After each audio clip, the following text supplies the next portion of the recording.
God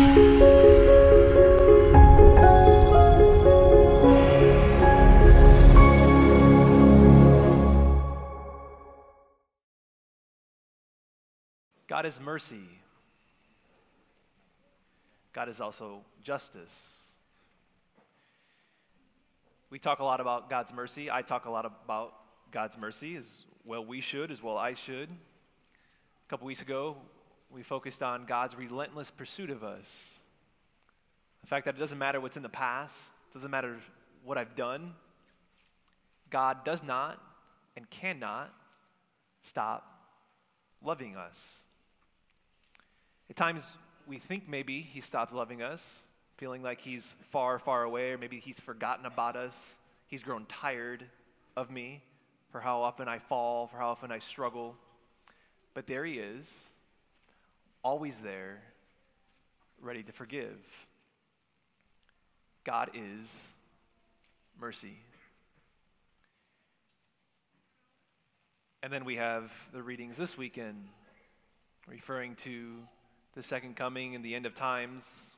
We hear from the prophet Malachi in our first reading, where he has the image. He gives this image of the end of times, and he says, the day is coming, blazing like an oven, when all the proud and all evildoers will be stubble. And the day that is coming will set them on fire, leaving them neither root nor branch. Oh, joy. Terrifying image. Notice what's being stressed here. What's being stressed is that there is no hope for the proud and the evildoers. The branch, the roots will be gone, leaving only a little stubble, of which no future growth is possible. So the proud and the evildoers will receive judgment of hell, of which there's no getting out of. Where's the mercy? But God is also just. I was recently working on a PowerPoint presentation and choosing between a shade of white and black for the background of all the slides, and the little tool that is there with the color scheme of on the right is the black, on the left is the white, and 100% white, 100% black, 100% white. And as you use that tool to toggle from back and forth, the percentage of the black and the white change. As you move this way, the percentages goes up and down of the black and white. You can't have 100% black background and 100% white background at the same time. You got to have one or the other. That does not apply to God. God is 100% mercy and 100% just at the same time. We can sometimes think that God is angry at times over here, and God is, at other times, he's merciful. That's not how it works. That's not who God is. In all his works, God's justice is never without his mercy, and vice versa. His mercy is never without his justice. These attributes of God come to the surface this time of year when the church has us consider the end of times, consider Jesus' coming, and ask us to consider our own death, upon which we will all be judged. And with regards to judgment, with regards to God's justice, I want to look at 3 pitfalls for us to avoid that we often fall into when considering God's judgment and justice. The first pitfall: don't think yourself the judge. Back in the day, it seemed that the emphasis was more on God as punisher. Many people in their 60s, their 70s, their 80s have told me, Father Mark, that they've have this unhealthy understanding of that God is waiting with this guillotine or this anvil, that as soon as they mess up, God's there, bam, ready to pounce. Today, the pendulum has swung all the way to the other side, to where God is 100% mercy and 0% just. That it doesn't really matter what I do. It doesn't really matter how I live, how I act. Even if I don't repent of my sins, God is fine with me. Today's culture does a great job in making God into the judge that we want him to be. And that's easy that way, of course. Why would we not want to do that? When we make God into the judge that we want him to be, it means that I don't have to fight any maybe evil desires that I have. I can just go with it, and it doesn't matter.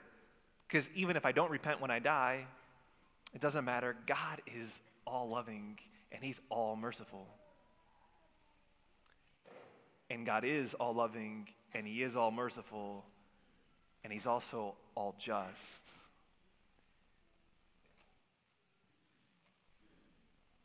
Only God is perfectly just. He's the only one that knows the human heart. He's the only one that knows what's in the heart. And this comes to the surface with the church's teaching on mortal sin. If one dies in the state of mortal sin, we teach that that person goes to hell. But we don't know when someone's in a state of mortal sin. We don't know their hearts. It's not as if like we notice in this week in the pews being like, well, that person wasn't in the pews last week. They didn't come to Mass last week. They're in a state of mortal sin. Or my neighbor, they never go to Mass. They're in a state of mortal sin. I hope they don't get hit by a bus this week before they have a chance to repent. We can't judge. We don't know the human heart. But God does. He's the only one that knows of the human heart, and he's the only one that can take into account everything that he needs to take into account. And he will judge. And he will judge with perfect mercy and perfect justice. The second pitfall is taking sin too lightly. This time of year is the time of year of first reconciliation of the kids. Yesterday here at Our Lady of Mercy, we had first reconciliations. Kids were here at 9 o'clock. That emptied out at the 9 o'clock. Then another batch of kids, it sounds like they're chickens or something. Another batch at 11 o'clock. First reconciliations for the kids, it's always such a joy. It's so beautiful. Last Wednesday, I was at All Saints Catholic Academy teaching the second graders there on first reconciliation of them making their first confession. And I spent about an hour with them teaching them about the sacrament. And at the end, they asked questions. And one kid asked the question, well, what if you kill someone? If you kill someone, you go to confession, and you're sorry for it, you have sorrow in your heart for it, and you have the intention not to do it, you're forgiven. Well, what if you kill 50 people?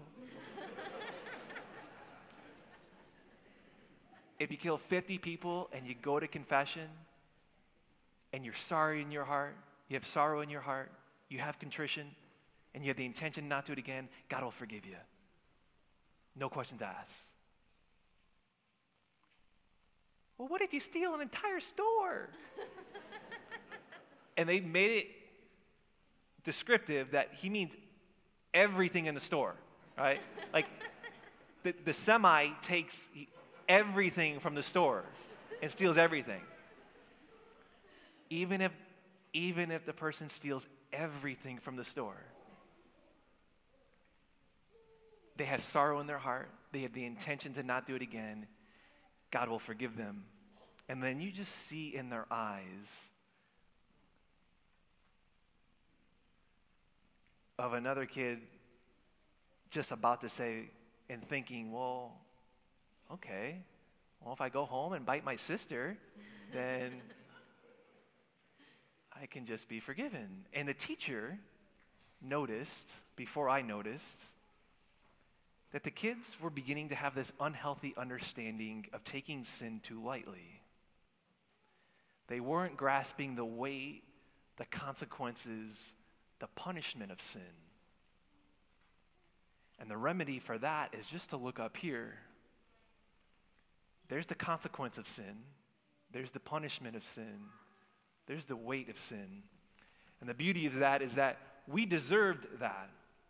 We deserved death. Justice demanded our death. But God, if you will, stood in our place, took the penalty of our death upon himself. And in our baptism, we're justified because of what he did. But as Catholics, we don't believe in once saved, always saved. We can lose our salvation. Darn, right? So therefore, how I continue to live my life matters, to where when I will finally be judged, I have to give an account to how I lived. Absolution takes away sin, but it does not remedy all the disorders caused by sin. And we know this from our own lives. The sin in our lives that we commit towards our loved ones, our family members. Our spouse may forgive us, but it's caused a pain, it's caused a wound, and it has an effect. That's why we do penance. That's why penance is needed. That's why an amends for sin is needed. And that gets into eternal punishment, of which we've been saved from if we repent, but temporal punishment remains. And it gets into purgatory, of which is another homily, and I think you would appreciate not another homily this morning.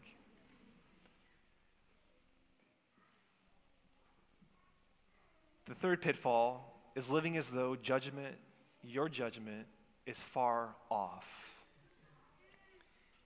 We're really good, especially here in the West, in America, of putting off the day of reckoning. Thinking that things are always a far ways off, and maybe that I just never have to deal with it, or at least if I hope I won't have to deal with it. We see people live their lives this way. We ourselves live our lives this way at times. The way people spend money, just rack up debt and spend, rack up debt as if to never think that they have to face the consequences of it. Just kicking the can down the road, that hopefully I just never have to deal with it. The way we treat our bodies, what we eat, thinking that maybe we'll never have to deal with the consequences of it. Our boss gives us a presentation to do. A teacher assigns a 10-page paper that's due in 10 months, or 2 months, 1 month. And we walk down the hallways at schools for the whole month and says, hey guys, what's going on? What are we doing tonight? What are we doing this weekend? What's going on? Next thing you know, it's Thursday night. The paper's due the next morning. You're staring at your computer screen, having to write 10 papers. And you're like, how did I get here?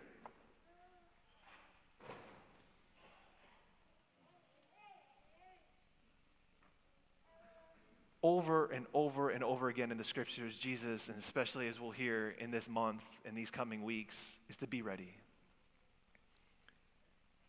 Stay alert, because you don't know when either the second coming will be or our own death. The last 2.5 days, I've been over 5 people on their deathbed. Some of them holding their cross or their rosary, praying and saying literally, I'm ready to go home. I want to go home. As St. Paul in Philippians says, for to me, life is Christ and death is gain. That's the proper perspective of death for a Christian, is that death is gain. The month of November is dedicated, the church dedicates to death, asking us to remember our death, to think about our death. St. Ignatius and the saints encourage us to meditate on our death.